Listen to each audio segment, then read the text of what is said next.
NRA news కి స్వాగతం। ఈ రోజు వార్తా విశేషాలు।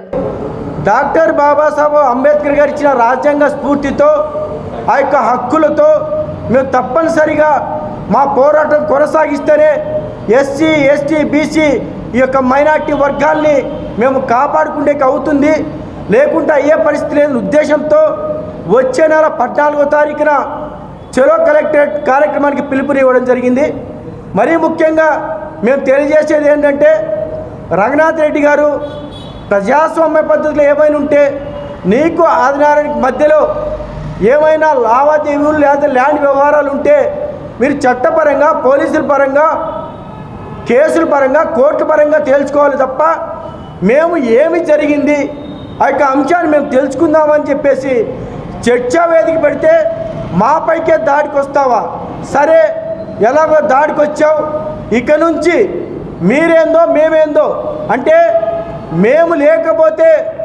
రాబోయే ఎన్నికల్లో మీరు గెలవగలుగుతారా, మీరు నిలవగలుగుతారా అని చెప్పేసి సవాల్ చేస్తూ ఉన్నాం। అదేవిధంగా ఆదినారాయణ యాదవ్ పైన అనేక సందర్భాల్లో రకరకాలుగా గొడవలు దౌర్జన్యాలు కార్లు పగలగొట్టడము లేదా భయభ్రాంతికి గురి చేయడము, చివరికి కలెక్టర్కి ఎస్పీకి మెమరాండం ఇవ్వాలనుకుంటే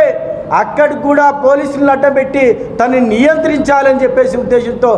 ఇబ్బంది పెట్టడము, అదేవిధంగా పల్లె రంగనాథ్ రెడ్డి గారు చేస్తున్నటువంటి అక్రమాలు అనేకం ఉన్నాయి। ఆలమూరులో తీసుకుంటే ఒక బీసీ సంబంధించినటువంటి నాయకులపైన లేకపోతే బీసీ సామాజిక వర్గానికి చెందినటువంటి రైతులపైన ఎస్సీ సామాజిక వర్గానికి చెందినటువంటి రైతులపైన రకరకాలుగా ఇబ్బందులు పెట్టి కోర్టులో కేసు వేసేసి చివరికి ఎస్సీ సామాజిక వర్గానికి చెందిన వ్యక్తిని కోర్టుకు లాగితే కోర్టు చుట్టూ తిరగలేక చివరికి తనకు తానే ప్రాణాలు వదిలిపెట్టిన సంగతి ఇదే ఆలమూరు గ్రామంలో చోటు చేసుకుంది। ఈ విధంగా ఒక ఏదైతే పుట్టపర్తి కేంద్రం నందు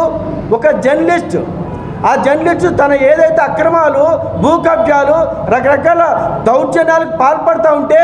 పూర్తి ఒక డాక్యుమెంటరీ తయారు చేసేసి ఆ డాక్యుమెంటరీని సిబిఐకి ఈడీకి ఇచ్చింటే ఒక్కసారిగా దగ్గర 20 కేసులు పెట్టేసి తనని ఇబ్బంది పెడుతున్న సందర్భం। అయ్యా, మీకు రాజ్యాంగం మీ ఒక్కరికే హక్కు కాదు, మీలాంటి వ్యక్తులు ఉంటారు ఉద్దేశంతో ఆ మహనీయులు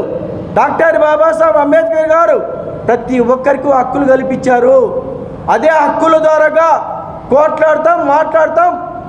ఏది ఏమైనా సరే రాజ్యాంగబద్ధంగానే చట్టపరంగానే ముందుకెళ్తాం తప్ప నీలాగా గుండాలు పంపించి దౌర్జన్యకారులు